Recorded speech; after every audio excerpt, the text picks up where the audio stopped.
వాడి పక్కనే ఉన్నావు కదరా ఆ? మరి మరి ఎలా చచ్చాడ్రా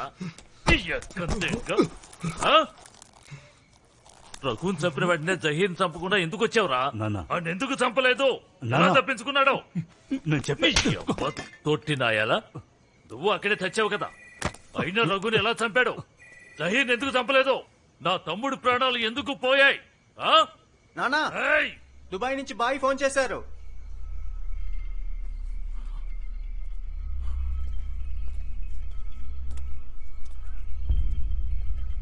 సలాం భాయ్.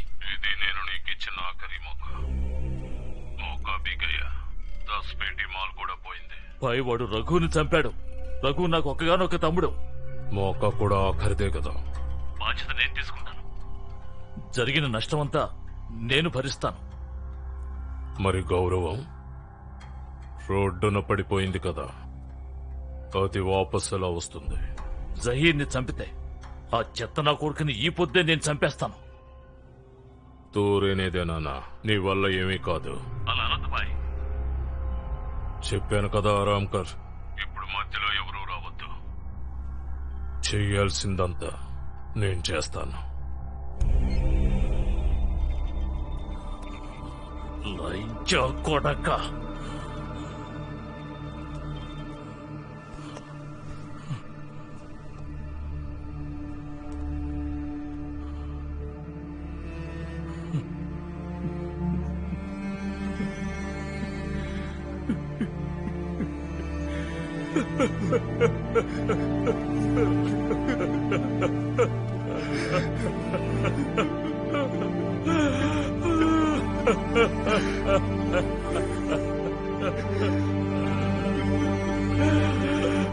రఘు,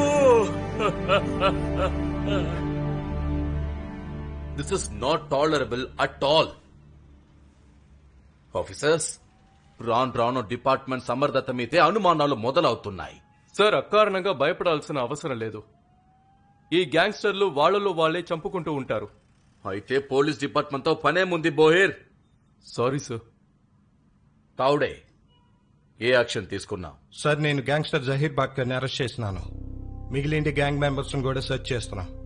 ఏమన్నా స్టేట్మెంట్ ఇచ్చాడా? లేదు సార్, క్రైమ్ కన్ఫెస్ చేసేదానికే ఒప్పుకోవట్లే. ఈ మర్డర్ వెనుక ఖచ్చితంగా ఈ గ్యాంగే ఉంది sir.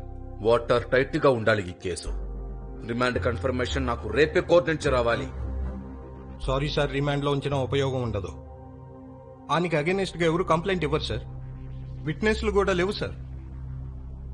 Your right Tawde, your right. కానీ ఎంతో కాలం ఇలా చేతులు ముడుచుకుని కూర్చోలేము. ఈ రోజు నుంచి బాంబేలో ఒక్క బుల్లెట్ ఫైర్ అయినా సరే నీ మైండ్ లో ఉండాల్సింది ఒకటే, ఆపరేషన్ క్లీనప్. వాళ్ళు అరాచకాల్ని అడ్డుకోలేనప్పుడు చంపేయడమే ఒకటే మార్గం. Just get rid of them. Got it? Sir,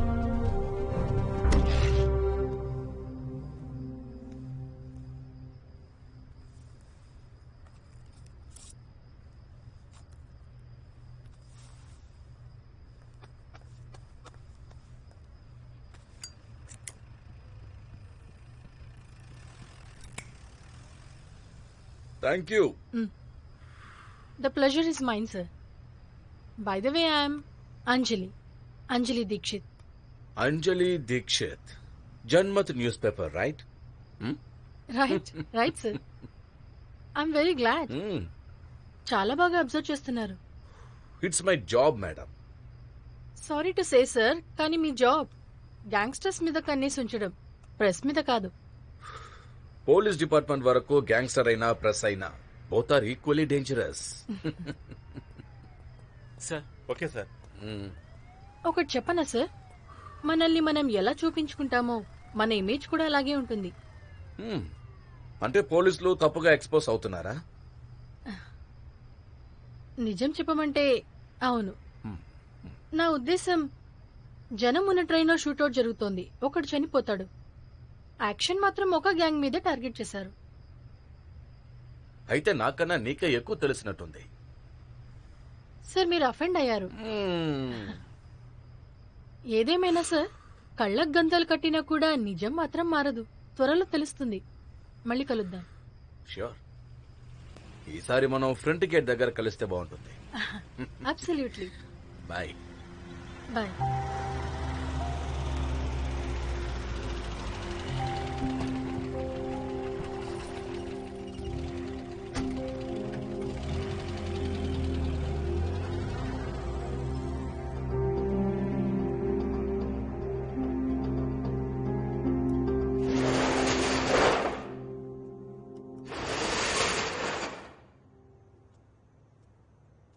నన్ను క్షమించండి దేశ్ముఖ్ గారు, మిమ్మల్ని ఇబ్బంది పెట్టాల్సి వచ్చింది. దేశ్ముఖ్ గారు, ఆ పోలీస్ వాళ్ళు జాహిర్ని ఈసారి జహీర్ని బయటికి తీసుకురావడం కష్టం. కానీ దేశ్ముఖ్ గారు, మనం ఏదో ఒకటి చేయాలి కదా. రషీద్ భాయ్, రన్నింగ్ ట్రైన్ లో గన్ ఫైట్ చేశారు జహీర్. ఈ మ్యాటర్ పై వరకు వెళ్ళింది. నానా మాత్రమే తమ్ముడు చనిపోయాడు. ఈ పరిగే పెద్ద పెద్ద వాళ్ళతో మాట్లాడుంటాడు నాన్న. ఇన్ని రోజులు ఎంతో కష్టపడి జహీర్ని నేను కాపాడుతూనే ఉన్నాను. ఈ కేసు విషయంలో మీకు నేను గ్యారంటీ ఇవ్వలేను.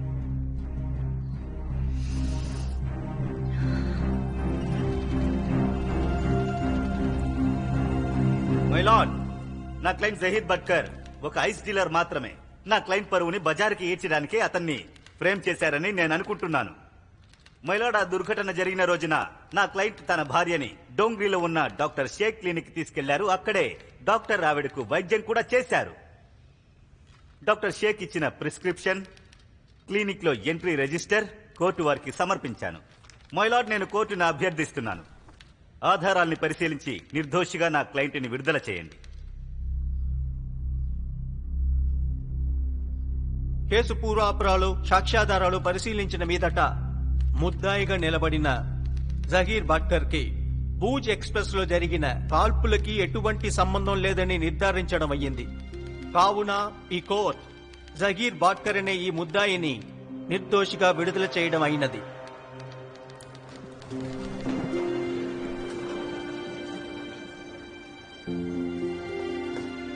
ఎలా ఉన్నావు జహీర్? बहुत बहुत शुक्रिया देशमुख. సంతోషం.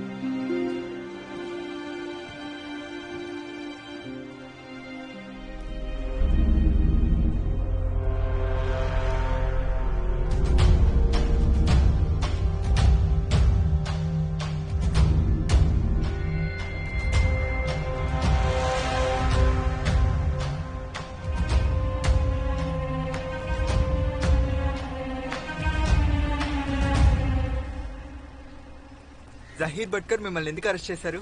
నానా మాత్రతో గొడవల వల్లే మిమ్మల్ని అరెస్ట్ చేశారా? మీరు తర్వాత మాట్లాడండి. सलाम वालेकुम. సలాం.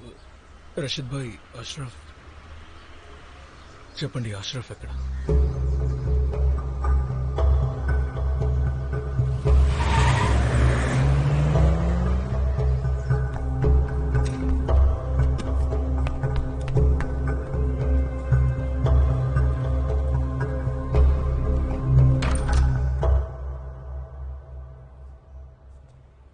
అష్రఫ్, ఇక్కడి కిందకు వచ్చావు.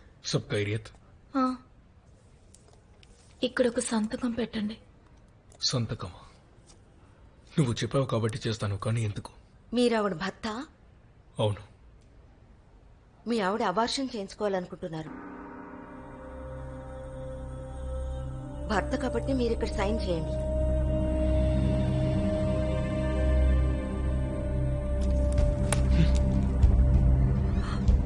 మాఫ్ కీజియే. పర్లేదు.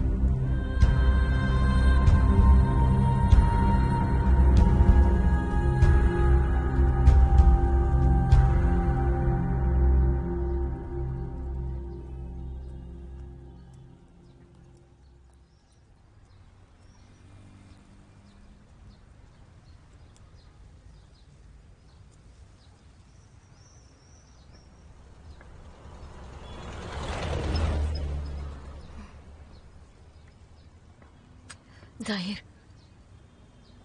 ఈ విషయం వినటానికి నీకెంత బాధగా ఉందో నాకు అంతే బాధగా ఉంది.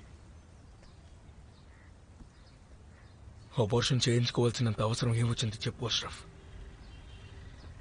సరే, ఇంటికి పద, అక్కడికి వెళ్ళి మాట్లాడుకుందాం. ఆ అవసరం ఉంది జాహిర్. ఈ పరిస్థితిలో బిడ్డని కనడం నాకేం మాత్రం ఇష్టం లేదు. అష్రఫ్, మన నికా జరగకముందు నా లైఫ్ ఏంటో నేనేంటో నీకు అన్నీ చెప్పాను. నాకు గుర్తుంది, కానీ అది నా జీవితానికి సంబంధించిన నిర్ణయం జాహిర్. నేను తీసుకోగలిగాను, కానీ ఇప్పుడు బిడ్డ విషయంలో నేను నిర్ణయం తీసుకోలేను. కాస్త ఆలోచించండి. రేపు వాడు పుట్టిన తర్వాత వాడెదురుగుండానే మిమ్మల్ని పోలీసులు తీసుకువెళ్తుంటే వాడు ఏమనుకుంటాడు? బిడ్డ పుట్టిన తర్వాత రక్తపు మరకల మధ్య వాడిని పెంచడం నాకేమాత్రం ఇష్టం లేదు.